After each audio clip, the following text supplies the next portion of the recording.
Hi, all, and welcome to Monday Night's Treasure Vortex with Gypsy from YouTube's Zero Discrimination and myself, Amanda Degaz. And we have special guest tonight, Quarter Hoarder. So before we bring him on, hey, Gypsy, how are you? Hey, I'm doing good. How about you? I am doing well. I know you're having crazy weather there. Yeah, survived the first blizzard of 2022. Whoop, whoop. That's good. Yeah, we're getting crazy weather here right now. I haven't been able to get out because I actually injured my ankle. I don't know if I mentioned that last time. Yeah. Are you feeling better at least? It is much better, and I'm walking on it, putting pressure on it. So hopefully the plan is I'm getting out Saturday with some friends, and we're going to a property that I don't think has ever been metal detected and definitely has rumors of Civil War treasure on it. Plus, it also has old homestead, definitely, and we've been studying maps together and stuff. So hopefully that will happen Saturday, but we're actually going to get a taste of that cold weather that you've got. Oh, no. So I think Thursday it's supposed to get really cold, possible. Well, definitely freezing here, but, we don't usually get much snow. But, after last year with that crazy, snowstorm we had here in Texas, where a lot of people lost power and we were snowed in for a week because, they don't have snow plows here and all this things to clear the street where we live because we just don't get it. And I'm just praying that that doesn't happen this year. I don't want it. I was going to say I'm not trying to be mean or anything, but you could absolutely keep that weather if you want it. No splitting weekends. You just keep it. I was talking to you yesterday, and I was sitting out on the back deck and, wishing I was out detecting because it was like 65 at that moment. And then I looked at the weather, and it ended up getting up to 70 degrees, and it was gorgeous, clear skies yesterday. So, and then today it's rainy and cold, and you already feel that cold front moving in, and I'm just like, oh, my gosh, that just makes it worse because I just feel it coming, But, hey, we've got some good stuff coming up and planned, so hopefully that'll all work out. Yeah. How about you? I know you weren't able to get out as much, so I had planned on it, and then I got a text from Indiana saying, "Hey, you looks like there's a blizzard headed your way," and I was like, "Wait, what?" So my attempt to go out this past Saturday was thwarted by snow. I mean, my truck would have made it, but it would not have been fun with the wind and everything. So instead, I shoveled the white stuff instead of shoveling some dirt. So I was going to say maybe this upcoming weekend, but I think we're in for another round of, that wonderful white, horrible. I mean, you really can keep it. You can keep it. Oh, my. Yeah. So, yeah, I think, what do you think? Well, since we don't have much to report on our treasure hunting lately because of the weird weather and circumstances, I think we should go ahead and bring our guest in. What do you think? I think absolutely. Absolutely. Can everybody in our chat, and I know there's people probably listening, give a warm welcome to Quarter Hoarder. Hey, Jason, how are you? Wow, that's the first warm thing I've heard in like 3 weeks. So thank you for that. Wow. So, yeah, I know you live in that same area, and y'all have had snow, too. So have you been able to get out, Jason? Oh, did it snow? I hadn't noticed. No, of course, yeah, we're covered in snow. It's everywhere. Yeah, we haven't been able to get out for maybe about a week or so. The ground's been frozen for about 3 weeks, but we have a secret spot that is all sand that was a dump in the 20s So we've been able to go there when everything else is frozen. So luckily, I've stocked up on about 7 videos, which I always love to try to do to get me through the winter, because in the Northeast, you better have some extra footage, or else it's a lot of sitting inside waiting for the sun to come out. Hey now, that's what I'm doing. I know it's tough. It's not. That's the caveat where we get on the Revolutionary War amazing artifacts, but we also have to deal with the freezing cold temperatures during those few months when the fields aren't planted, and it's a delicate balance of when you can get in and it finally warms up, and then they plant again, and then you're waiting until fall. Yep. Right. So tell us, Jason, before we get in, we'll start from the beginning of how you kind of got started. But you said Revolutionary War. Have you ever found any Revolutionary War items? Well, I mean, I guess it depends what you say. When I say Revolutionary War, I mean period items. We find, coins from the 1700s very regularly. I mean, and those are so much fun to find because you try to put yourself in what life was like back then. It's almost like they might as well have been cavemen. We can't even relate to how life was, 200 years ago. We've changed so much. So it's so amazing. And everyone that does it, you find something, you try to think like, wow, what was this person's life like? They're churning butter and, to even get this button, like how did they even get this button? There wasn't like a store within 50 miles, and then I guess you go in and whatever button the shopkeeper has, you just hope you don't lose it. Like, it's just so foreign to what our brains can comprehend. And that's why every little item you find is such a treasure, and I get so excited over it because it's so unrelatable. It's almost like it could have been 1,000 years ago. Right. So I really love it. It's, for the way the detecting I like to do, I'm in the perfect part of the country for it. I love finding all the stuff. Once in a while we'll get on some Civil War stuff, which is great, but I really love the stuff that was right around when we, declared independence and, the big things, near Philadelphia. And that really gets my blood pumping. I have to say, Jason, I mean, I am so envious of you and my co-host here, Amanda, living up there with all those really cool items, to dig out of the ground. Now, we do occasionally find, Spanish reals here, but you really have to really be in the right place. And a lot of those areas are really protected, so you really have to really dig deep and research and work on trying to get those permissions. So they're really tough to come by here. So, yeah, I always have to travel up y'all's way.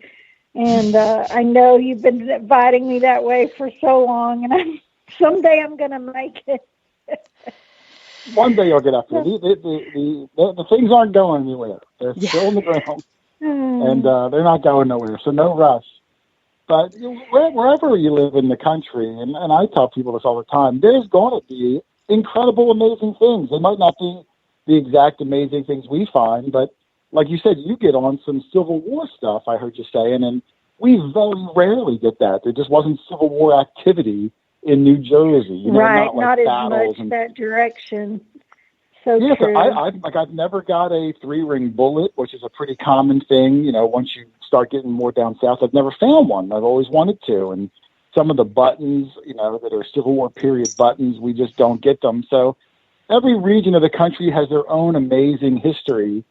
So it's easy to be jealous over another part of the country's finds, but cumulatively, you watch other people's videos or their Facebook posts. They're all unique. You get to live vicariously through them and kind of, see how the whole country develops by the things we find. Yeah, absolutely. That's so true. That is so true. Well, I know, Amanda, we'll go ahead, and now that we've kind of talked about that, we've got a list of questions for you, so we're going to put you through the ringer tonight. Amanda, you want to start from the beginning? We're going to now. go back in time here. Back in time. So, how did you get into treasure hunting and metal detecting? Mine was a story that a lot of people are similar. I bought a metal detector for my son for Christmas. He was probably, I don't know, 7, 8, 9 years old, something like that. I thought it would be fun. He'd like it. And I took him out to the local park. And, we were just finding modern change. But, I just found it fascinating that this machine can, find coins under the ground. It was, magical. So, after I took him out twice, I was, hooked. So I bought myself a machine. And we started going, I would detect and he would be with me. And, like any 8, 9-year-old boy, he lost interest after about 3 weeks. But I didn't lose interest. So I just kept going. And I didn't know anybody back then. I didn't know anybody that did this hobby. Well, when I say that, I mean, in New Jersey where I live, a lot of people metal detect the beach. But that's just not my thing. I like to find the old stuff more than the valuable stuff I get. Right. So right. I didn't know anyone that detected for old stuff. So I would go out by myself. And, when you find something in this hobby, no matter what it is, you get excited and you want to share it with somebody, just for someone to be in the moment with you. And going by myself, I didn't have anyone to do that with anymore. And that's how I started my YouTube channel, because I at least would pull my phone out and record it so I can feel like I'm talking to someone eventually. And then that was my motivation, because I had no one to share the finds with in the moment, and started recording them all. And so that's how I started with my channel. And then you meet people as you go, and it's a tight community, and we all seem to find each other. And now with Facebook, it's real easy to connect with other people and find people that live nearby, and it just snowballs. Right. And Jason, it's funny, because do you ever find yourself especially when you first got started? Now I know you have your own, a lot of people now that, want to be detecting with you and around you with your group. But when you first got started and you were out alone, and I do a lot of detecting alone here, but you're alone with your finds and your machine, and you're out in the middle of nowhere sometimes, and you've got the camera to talk to. Yeah, your camera's your friend. Yeah, and you're talking to your friends on the channel, the YouTube channel, or at least you feel like, in a sense, that you've got company there, because that later this will be viewed. And it's funny, because sometimes I don't feel that alone when I'm out there like that. Yeah, how about you? Exactly. It's an impromptu friend. And let me tell you, Gypsy, in the early days, there wasn't anyone viewing it later. I put a video up, and I get 3 people. One of them was my wife, and she felt bad for me. I mean, it was a lonely beginning. But you just stick with it, like anything. You stick with it. Right. It really is. It's sticking with it and persistence. And I know that someone would much rather, watch someone like you digging something that is much older than the stuff that I dig here in Texas. But, it's just amazing, just getting out there. You just never know what you're going to find, and that's what keeps us going. I know all of us. It is amazing. I mean, you never know what you're going to get. It's like that Forrest Gump thing, right? With the right. I forget the exact vernacular. The chocolate thing, you know what I'm saying? But yeah, every beep, every high tone, you get excited. You feel like a kid again, and you're rummaging through the dirt in the middle of nowhere. Maybe you're in the woods, or maybe we're in some guy's backyard, some total stranger who's looking out his window, and there's 6 grown men freaking out about a nickel. It's so exciting. Yeah, there's something about being able to metal detect with friends, though. And I know that just when Amanda and I were getting to detect together up in Maine and going to these,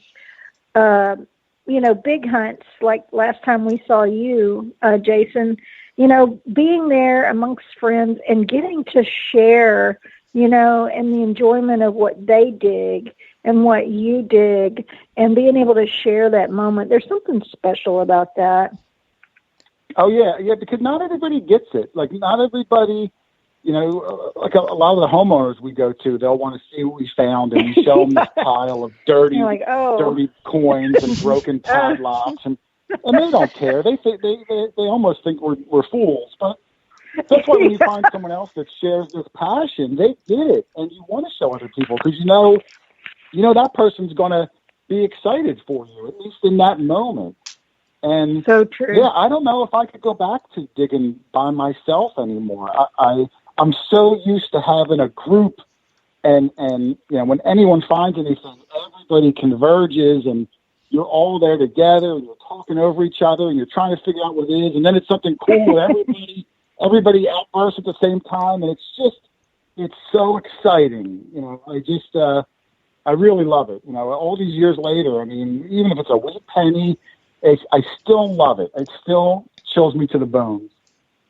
Yes, definitely. But there is something, and especially when you're hunting with someone that's newer to the hobby, and they find that first silver, that first something, and you get to share in that excitement.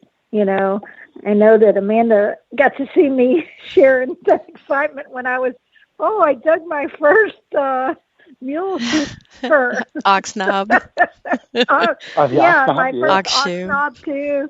Yeah, oxen shoe, and I was like, "Hey, Amanda, I think I got a bucket list." That's one of the best parts. I mean, a lot of my channel is very impromptu, but a lot of it is also very thought out. We just try not to make it seem that way. And usually every year we try to bring on someone new to the hobby that'll join us for the year, just for that reason, because some of us get jaded. I mean, after you've dug your 100th large set, you start to not be as excited. And I'm still excited, but it's not the same excitement as your first one. It's not the same, yeah. It's not the same. So we bring on someone relatively new that never found these things, and we bring them with us to these incredible locations, and we can live through them because it's their first thing, and that's pure excitement. And on top of it, they don't know what it is, so I get to feel like a genius because I know what these things are now. Oh, yeah, me too. I love it. I get to feel smart. It's so true. It was funny. Y'all both met my friend Zola. That she was new to the hobby. She was new to the hobby, and we were out digging, and she's like, "Oh my gosh, Gypsy knows everything. What is this? And what is this?" And I'm like, "Oh, that's a so and so. How did you know that?" Yeah, it is. It's incredible. Well, after digging 100 of them, so smart. Yeah, it makes you feel good for a while, and then they catch on. Oh, now I know what she knows. Yeah.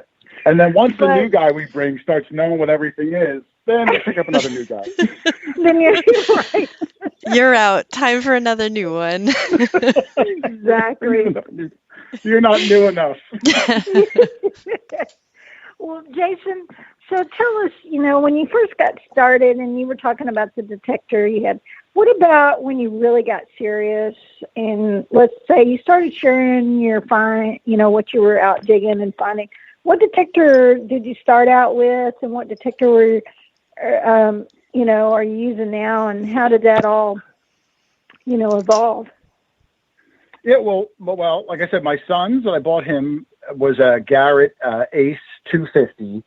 And then, like I said, after about 2 weeks, I bought myself one, and I went right to the Garrett AT Pro. Once I got him, his, in order to learn the machine, I went to YouTube and I was watching videos of people explaining the machine. Like, I really wanted to know how it worked. Even though it's a beginner machine, if you've never used a metal detector before, you don't know what some of these things do. Right. And in watching these videos, everyone was kind of saying back then, well, the natural, big brother to that Ace machine was the AT Pro. And I wanted to get the big one. I felt like, oh man, I'm going to be good at this. I'm just going to go right to the big one. You know what I mean? And, oh, man, I loved that machine, Gypsy. I used it for probably a good 2.5 years.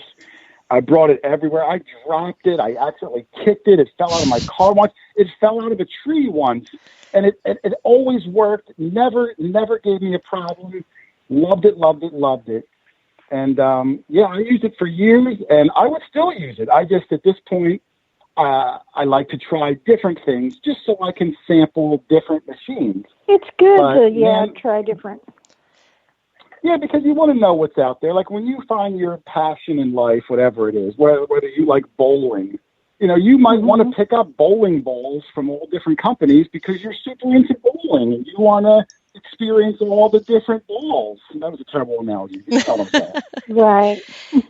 So, I still have my AT Pro, but, I just started collecting other machines now. So you kind of have an idea of all different features that you get from different machines, and you can, it becomes your thing.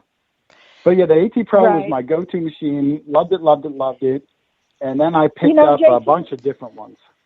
I think I started, when I first started watching your channel, watching you, and then I watched Nickel Nibbler, come on there. And when you first gave him his little name, and it stuck because y'all couldn't come up with another name. I have to interrupt, though. So are we just going to skim over the fact that your machine fell out of a tree? Yeah, the machine fell out of a tree. Well, what happened was... I don't know this. I was alone in the woods, and my cell phone didn't get reception, so I couldn't GPS and figure out how to get out of the woods. Oh. And New Jersey is not a big state by any means, but there's areas of woods that are very large, miles in each direction, and it was starting to get dark. So I climbed up this tree, and Amanda, I'm a big guy. I'm not very agile. I'm not like cat-like by any means. I'm very clumsy, very, very clumsy. So I used to have this sling, and I would sling the detector over my back, almost like a musician would carry a guitar. Okay. That way when I'm walking, my hands are free, so I'd have my shovel in one hand and maybe my cell phone. So I slung the detector over my back, and I climbed up this tree about maybe 12, 15 feet, so I could try to look over the canopy to see where I'm going.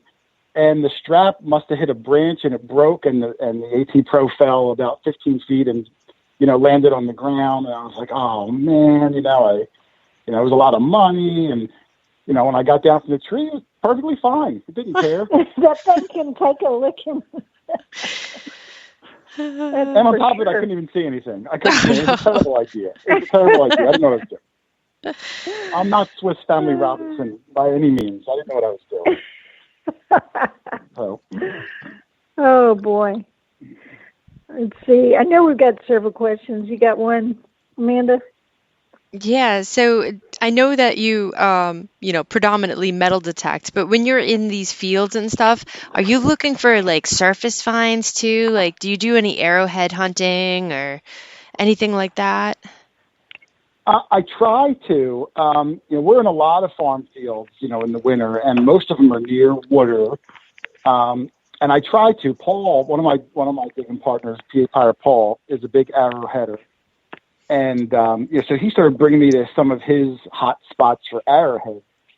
But the problem I have is I'm colorblind, and when you arrowhead hunt, you're looking for pops of color amongst the other plain rocks on the ground. Makes it and harder. When you're colorblind, it's impossible. So he's looking for like a pop of blue or red or whatever the heck color they are. And I'm trying to look at every rock for like a second and focus on it to see if it's got jagged edges and it's a triangle shape or not. And then my eyes will bolt to the next rock. So I'm really, really terrible at it. I've only found two ever, and one of them I just got lucky. It was just laying right on the top of the ground, a big, beautiful Percheomen, I think it's called. Just got super lucky. And then the second one I've ever found, I was actually digging a hole, and it fell out of the sidewall. Just dumb luck, found an arrowhead. Now, there's one field that we're at right now in the winter. I call it the Field of 1,000 Holes. It's like a whole series of videos I'm doing because we literally probably found 1,000 things there. Because it was a dump in the 20s, as you're walking, and the farmer does a deep plow every year, which is an anomaly. It's for a farmer to do a deep plow. So as we're walking these fields, right on the surface, we're finding silver spoons and skeleton keys and padlocks and marbles and all these things are 100 years old. So now, like, half the fun of going to that field is looking on the ground as you're detecting and picking up pottery and, like I said, marbles. And I think my one friend Joe found a silver $50 on the surface. On the surface. So, yeah, it's amazing. It's just an anomaly of a spot. So my eyes are always at the ground, but being colorblind, I'm not as observant as you might be. Yeah. I saw, one of the last videos you posted, there was a pretty marble that you all, that you had found. I know this spot, we found 20 marbles at this spot, and I don't know anything about marbles. Well, let me say I didn't know anything about marbles a month ago. But now finding all these marbles, it's so exciting because I wanted to know, are they rare? How old are they? Who made them? So I joined these marble Facebook groups, and I'm trying to talk marble lingo with these people. But of course, I'm sure they know I'm a total newbie, and but I'm putting pictures up, trying to learn them, and I got so confident that in an upcoming video, I think like 3 videos out, I actually am like showing people things to look for on some of these marbles that I found. Because, now I feel like, well, I know it. I might as well share it with other people. I can't be the only person that doesn't know anything about marbles. Yeah. So you learn things as you go, and then you try to share it with other people. That's how I learned what every single thing was I ever found. Before I got in this hobby, I didn't even know there was an Indian penny. Never heard of it.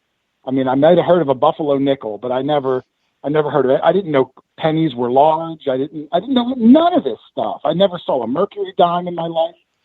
It wasn't until this hobby and finding stuff or watching other people's videos that I started learning. And then after a while, I mean, I'm no expert, but a lot of people look at me like I'm an expert now. But I just happen to see a lot of people find stuff, and I have a good memory for it because I love the hobby. Right. I have a terrible memory for other things. I mean, if you ask me my name some days, I forget what my name is, but you remember. Yeah, good, Jason. Well, she was asking you about marbles and, surface finds, and you said this was an old dump. Now, another thing that we tend to find sometimes when we're digging a hole is bottles. And it's funny because, again, I bring up my friend Zola because I remember the first time I took her out to one of my little spots, and I was just showing her, hey, I've metal detected here, but this was part of an old dump, and you can look for these broken glass and bottles. Sometimes they're washed down. And I'm sitting there showing her, she's picking up all this glass. Is this old? Is this old? Is this old?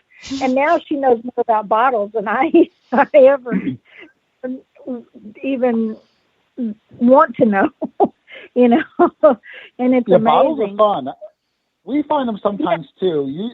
Usually they're broken. We don't really go bottle dumping where people will find like amazing old whole bottles. Right. But sometimes we'll hit a spot in the woods or something, or in the fields we might find little bottles.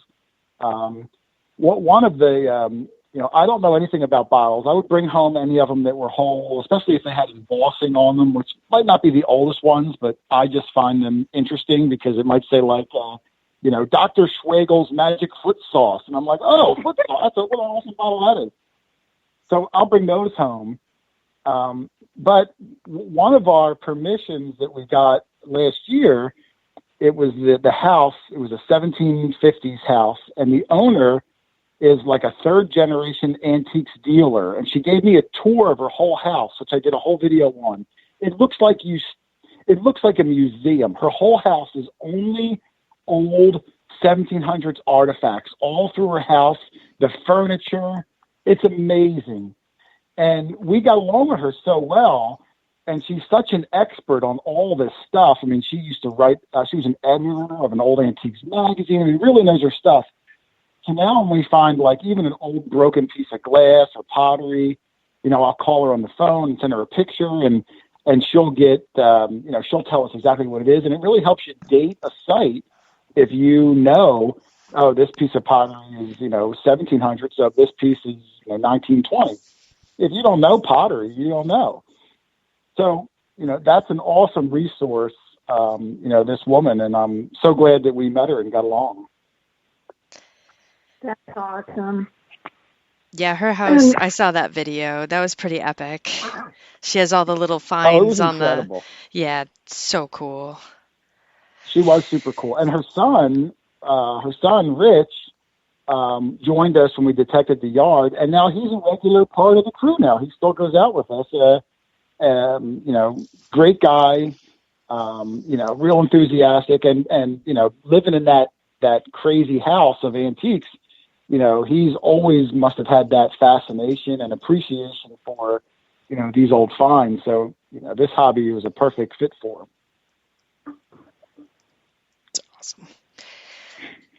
That's awesome. Now, so some people, I know they have wish lists, they have bucket lists or a white whale. Do you have anything like that you're still hoping to find that you might not have yet? I don't think I do. Don't get me wrong, there's a lot of things I haven't found, but there's nothing that I'm like, oh man, I really hope I find this or that. I love finding anything I've never seen before, but it doesn't have to be anything amazing. It can be something silly. Like a year or so ago, I really wanted to find, as goofy as it sounds, an old condom tin. They were real popular. They have really weird name. Like the one that was real popular was called the Three Merry Widows, and I really wanted to find a condom tin, and I took a trip down to Missouri to dig with my friend Plugmaster Ford. And man, wouldn't you know, we got on this house only from like the 20s, and I got a Three Merry Widows condom tin, and I was so excited. But so it's like goofy things like that. I mean, I've never found a gold coin.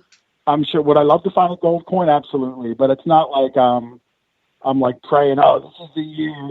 It's not that important to me. I love it. Yeah. And, sometimes it's just really, and that's kind of, I've got a wish list, and Amanda has a wish list or whatever you want to call them, bucket list. But, it's so funny. I'm kind of, I've gotten to the point, would I love to find a gold coin? Well, of course I'd love to find a gold coin. But now it's just, it's more about the thrill of the hunt. And, when you do dig up a unique item that you haven't dug before, it may not be epic, but, it's unique to you and it's exciting because you dug it up, and that's just what's so amazing about this. Oh yeah. I've got display cases all through my house with the weirdest, wackiest things in there. But every piece, I can tell you who I was with.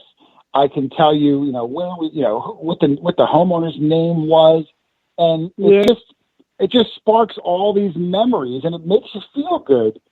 And it's why even if it's a stupid condom tin or whatever it happens to be, if it puts a smile on your face and takes you back to that day and the friends you were with, I mean, what more can you ask for? So true. So, yeah, and my wife thinks I'm a little bit crazy, but she kind of gets it. She lets me put these cases up throughout the house, and she jokes and says, Grandpa's sex trash is your treasure. And I say, yeah, you're right, it is. It's also it's cool. I don't know about you, but when you do have company over, I know this last couple of years have been crazy with COVID, so a lot of us aren't having company over like we used to. But when you have company over and you're talking about what you love, and someone says, oh, let's see some of your finds, and you're like, oh yeah, let me show you some of my finds. and they're oohing and awing over, the stuff that you found. Got all these display cases, Yeah, it's cool, and they don't even know this stuff existed, and they don't even, and that's what's really exciting, And most people gravitate towards the coins, and I get it. I mean, coins are fun, but coins don't display well. So, I do have 2 tall coin, display cases, floor standing ones that have all my best coins in it. But the things I'm most proud of are the relics, the interesting, unique things that, have personality and that stuff is the most fun. I get so much more excited of an interesting relic. And I even think when I find it, like, oh, that's going to look great on the top of that display case right next to the who's and what's it. And, you dig like a real coin. I mean, you lay it down or you maybe you staple it in one of those flip things and people can't see it. And the light, like, coins are cool, but they just don't display well. It's not exciting in the display case. Yeah. But it's like the relics with the writing, and I know our listeners, me and Amanda probably say this a million times, but it's something about when you find something that you can trace back and do the research on it. It's got a mint mark or some sort of writing on it. You can say, oh, wow, this was made in, 1877 and by you can research. There's something about that. It's so much fun. Yeah. I mean, I love old tokens, and it'll be like, Bob's hot dog shack, a nickel off a hot dog or something, whatever goofy thing it is. But then, you're going to go home and Google, like, Bob's hot dog shack. Where was it? What did Bob look like? How much were his hot dogs? And it brings you down this rabbit hole. And you're the only person in the world that cares about that hot dog cart. But it's exciting. And you now have a story that wraps around this piece. And then I try to incorporate that into the video because, if you don't know the story behind Bob and his hot dog cart, I'm just showing you a metal circle. But when you get to kind of have that background and there's pictures of Bob and he's pushing a cart and then there's the coin and, I don't want to get into the video editing part, but that is like a whole nother fun aspect of it, is trying to present it to someone so that the person that doesn't do this might care a little bit and find it interesting rather than here's a dirty circle. Let me go find the next dirty circle. Like, you want them to appreciate it and try to have them experience it from their couch. Exactly. Well, and we've got a question also, Kat, I think. I don't know if you saw it, Amanda. There's like 5, 6. Okay. We've got 5. But before we get to those, if we don't get too sidetracked, I had a question. No, let's just get to those first. I already forgot. All right. So Rebecca in chat wants to know, what is your absolute favorite find of all the things you have found? Oh, that's a tough one. I'm such an idiot. I love so much stuff. My 2 favorite things that I own, I think at the moment, is one of them is, it's this beautiful, how am I going to explain it? I thought when I got it, it was a eagle cane topper. It's all brass. It's probably like 4 inches tall, and the eagle's head sticks out where it looked like you'd grab it and walk with a cane. And in the video, that's what I thought it was, and I put it up as a cane topper. And then a few of the viewers said, that's not a cane topper, you fool. That's a Civil War officer's saddle pommel. They would go on their saddle and they would hold it as they walked. And then, of course, I looked it up, and they were right, and I was an idiot, but I don't care. Being an idiot is fun. It's endearing. So I absolutely loved it, and it cleaned up so well. That's on the very top. It's my top shelf piece. I really love it. And then the other thing, which is totally goofy, is I found a witch's jar, like a wicked witch, a witch's spell jar. And even though it was filled with the weirdest, wackiest, non-value things, I thought it was so amazing, and I had so much fun researching it. and people from the witch community were mailing me, and people from the astrological community were emailing me, and it was such a spiral of craziness. It's probably my favorite find ever, but it's not allowed in my house. My wife is wigged out by it, so it's in the garage on a special shelf in the garage. It's not allowed to come in the house, but it was just such an interesting find. And I tracked the woman down at the time and went to her house. I wanted to talk to her. I don't know what I was thinking. It was a terrible idea. It was totally spooky. I did a whole video on just that. Yeah, you did. But it was such a, and at the time I was still relatively new to the hobby. So I figured, I'll just, the next witch's jar I find, maybe. If you're ever going to find another The next witch's one. jar. Yeah, I remember that video, Jason, and I remember didn't it kind of go viral? I guess it did. I mean, it got millions of views, and then I did a follow-up when I opened the jar, and once all these people from the witch world and the astronomy world told me what everything was and explained it, so I did a follow-up video with all this weird, wacky stuff laid out on the table and explained what it was.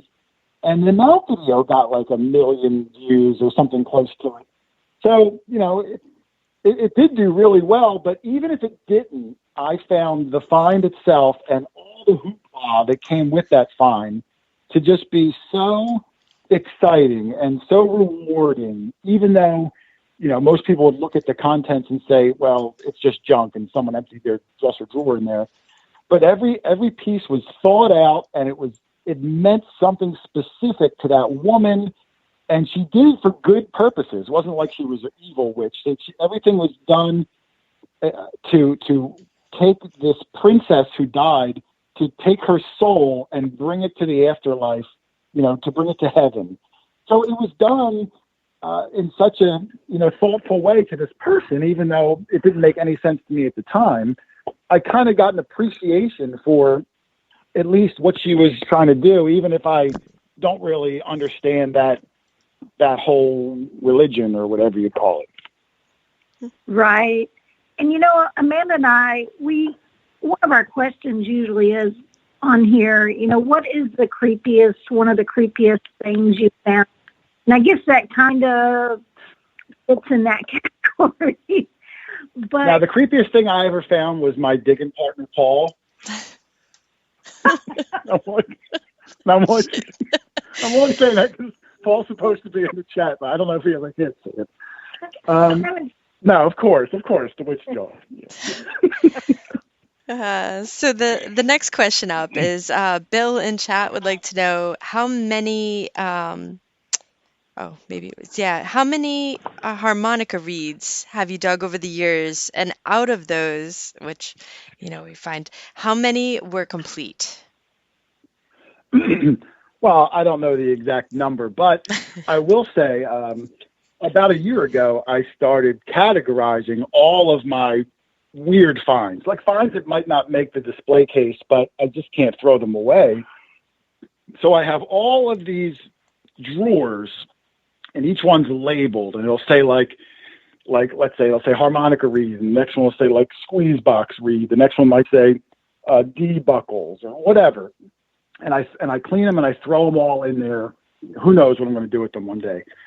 So I know, because I put a harmonica reed in there within the last 2 weeks, I probably have about, I don't know, maybe 70 of them. And out of those, maybe a third are complete. I didn't count them. They are very common to find around house sites, and we do houses, all through the summer, spring, and early fall. Whenever the fields are planted, we do houses. So they're a pretty common find, and they're brass, so they sound good. They're hard to miss.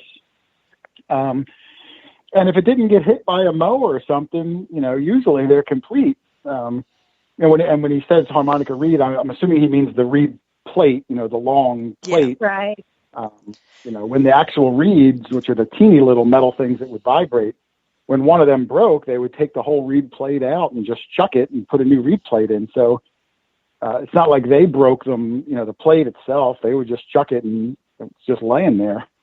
So, Right. yeah, we do find a lot of them. They're interesting. I don't know if they hold a special place in my heart necessarily, but I do keep them all. Well, it's funny because I can go back to over 22 years ago when I first started metal detecting, and the first several I found, the harmonica reeds, I didn't know what it was. And to me, it looked like something off a piece of an old siding or something. And I was like, yeah. Once I finally found what it was, I was like, oh, okay. Yeah, I don't know. It's funny. When I started doing the hobby, like I said, I didn't know what anything was. So I was watching YouTube videos, and I distinctly remember there was like 3 or 4 channels that I watched regularly, none of which are even around anymore. But back then, I would watch them, and these channels would find these things, and I'd be like, wow, how did they know they're geniuses? How did they know that? And I remember also, a funny side note, the one channel, their name was called Lost and Loaded, I think it was. And they had like 700 subscribers. But at the time, I remember thinking to myself, wow, these guys must be rich. There's like a whole camera crew following them around. Like, I had no idea that it's just some schmuck holding his cell phone up. Like at the time, I thought like, wow, these guys, they must be loaded. I can't believe that, what I mean? Like, because you don't know. So there was that whole mystique around, because you didn't do it. Now it's a lot more common. And now I joke with Doug and say, now where someone watches a video, they find it interesting, they buy a detector the next day, they put batteries in, they start a YouTube channel the third day. Like that's the common thing now. But there wasn't as many, years ago. There wasn't that many of them. Right. And so, Jason, we're going to switch it on you. We've got a couple more questions in chat, and we're getting close to the end here. So one is from Diggin' Buddy. He says, Jason, who would you like to dig with that you haven't, gotten a chance to dig with yet? Oh, wow. That's a good question. Someone from the detecting world or just anybody in general? Oh. I think you pick. I'm going to go with someone outside of the detecting world. As a kid, I was a big fan of wrestling, like Hulk Hogan and all that stuff, Gypsy.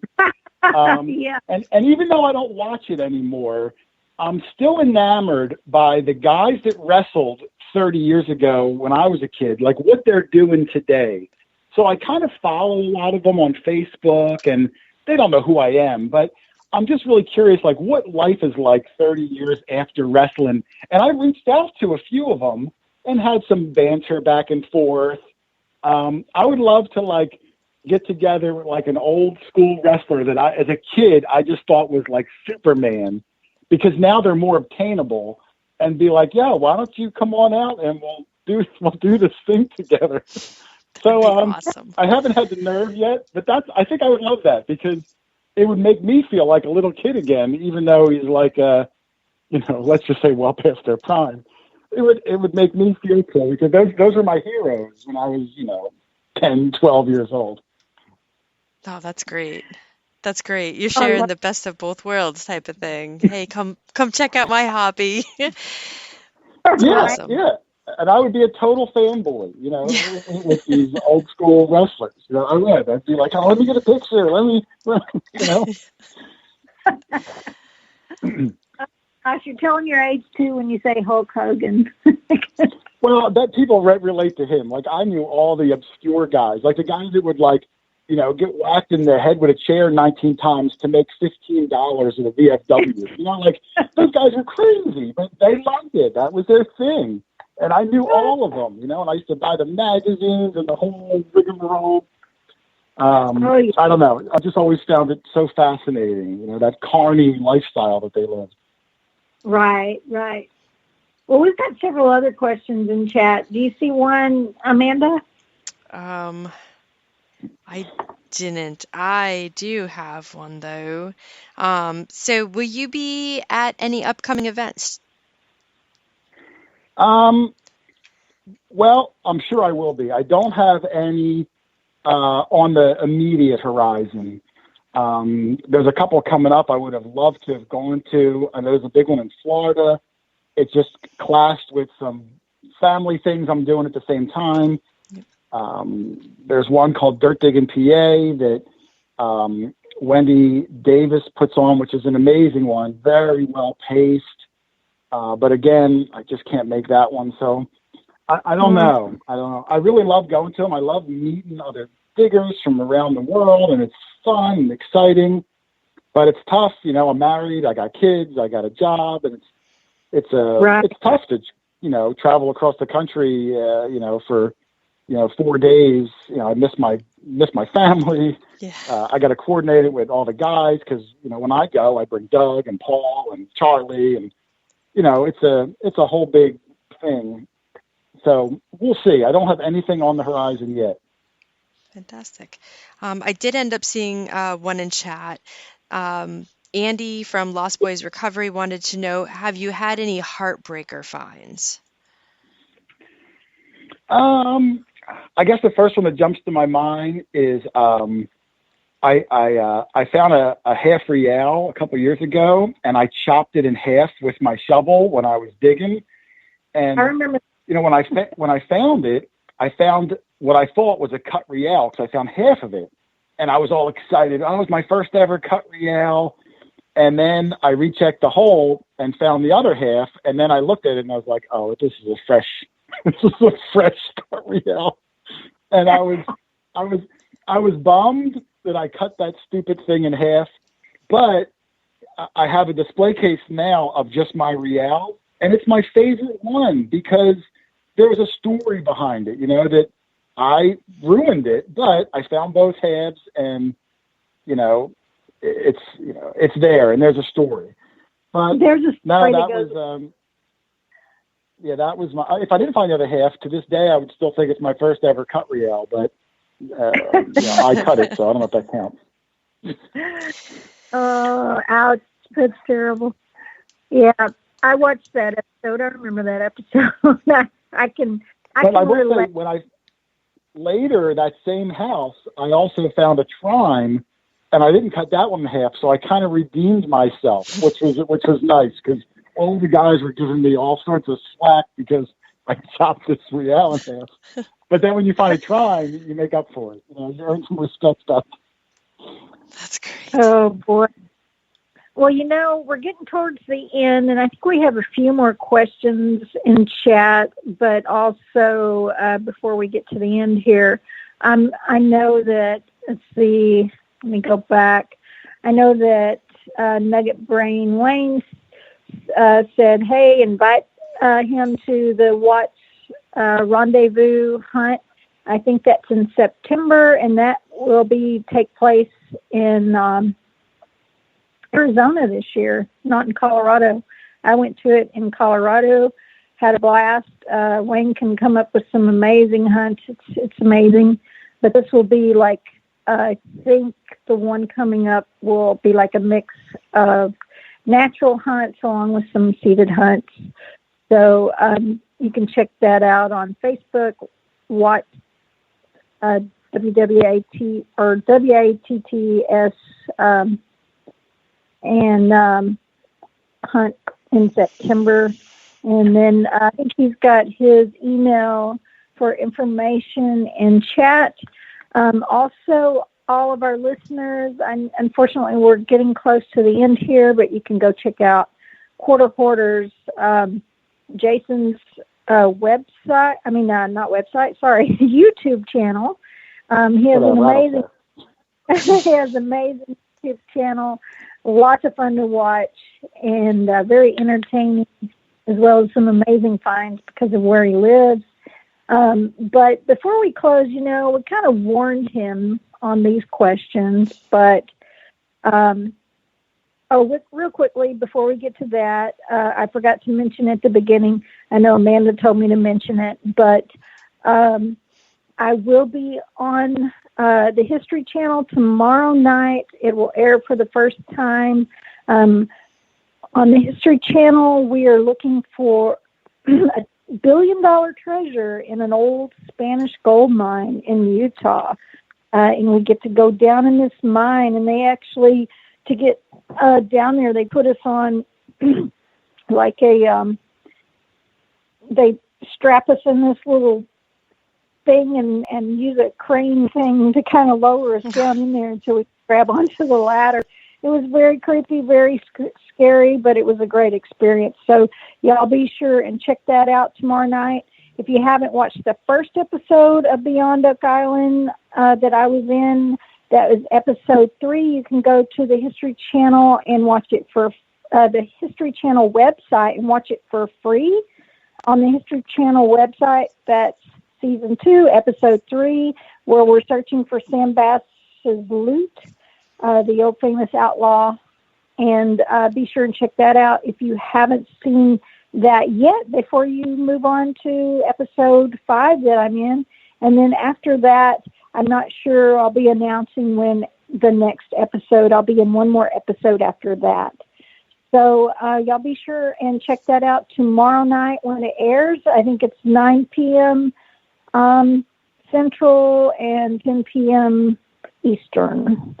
And then you want to go ahead and ask him our last question or 2 questions or something like that? Sure. So these are general. We ask every guest that comes on the show. So if you could be a superhero and have those superhero powers while treasure hunting, metal detecting, who would you choose and why? Yeah, that's an interesting one. I'm guessing that everyone probably says Superman so they can X-ray vision through the ground, and I'd probably go with that. My only other one might be Wonder Woman because I would look so good in that outfit, Amanda.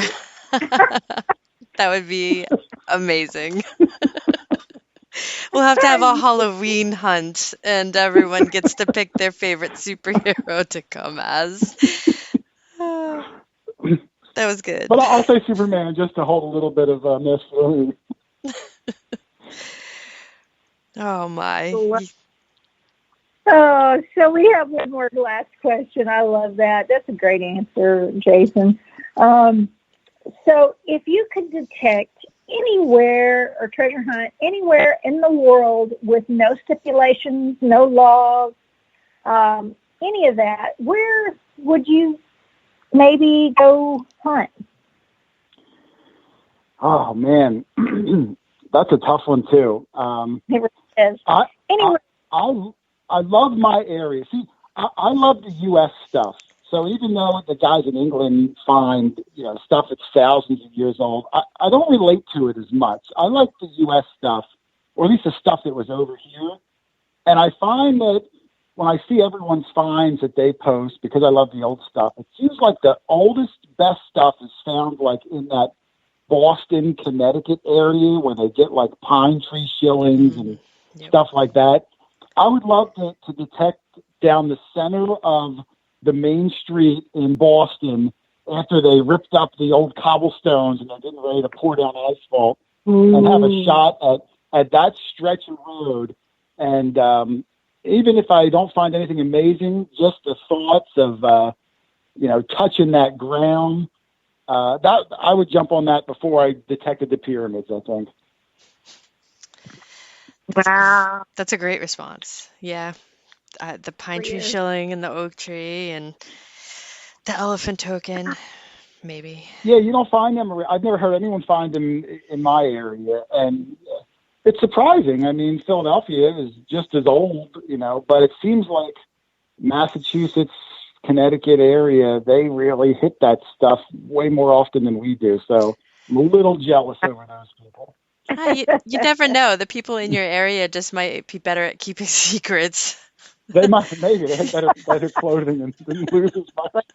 I don't want Jason over there in my field. I'm gonna keep quiet. I find the least of my whole group. I'm recording everything. Everyone else is having a free for all while I'm like jockeying with all these tripods and cameras and microphones. And I get the least of all of us, believe me.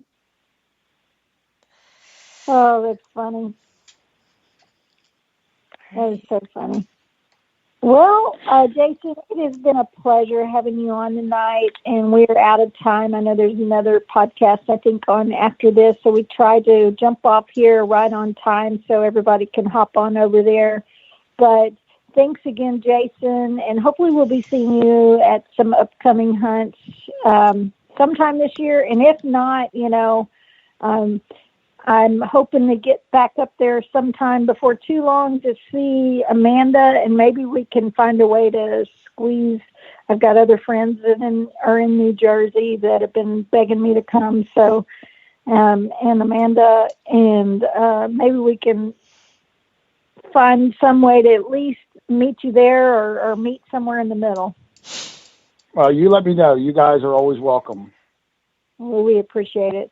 Thanks so much, Jason. And thank you all for listening tonight. We appreciate every one of you. One other thing I'd like to mention, that I reached 8,000 subscribers on my YouTube channel, so get ready for some giveaways. But just be patient with me right now. For those of you that didn't listen to my live stream yesterday, I am going to be moving very, very soon. So be patient, but I appreciate all of you, and I know Amanda appreciates all of you for listening, and you all have a wonderful week and happy hunting if you're able to get out. Good night, all. Good night, everyone.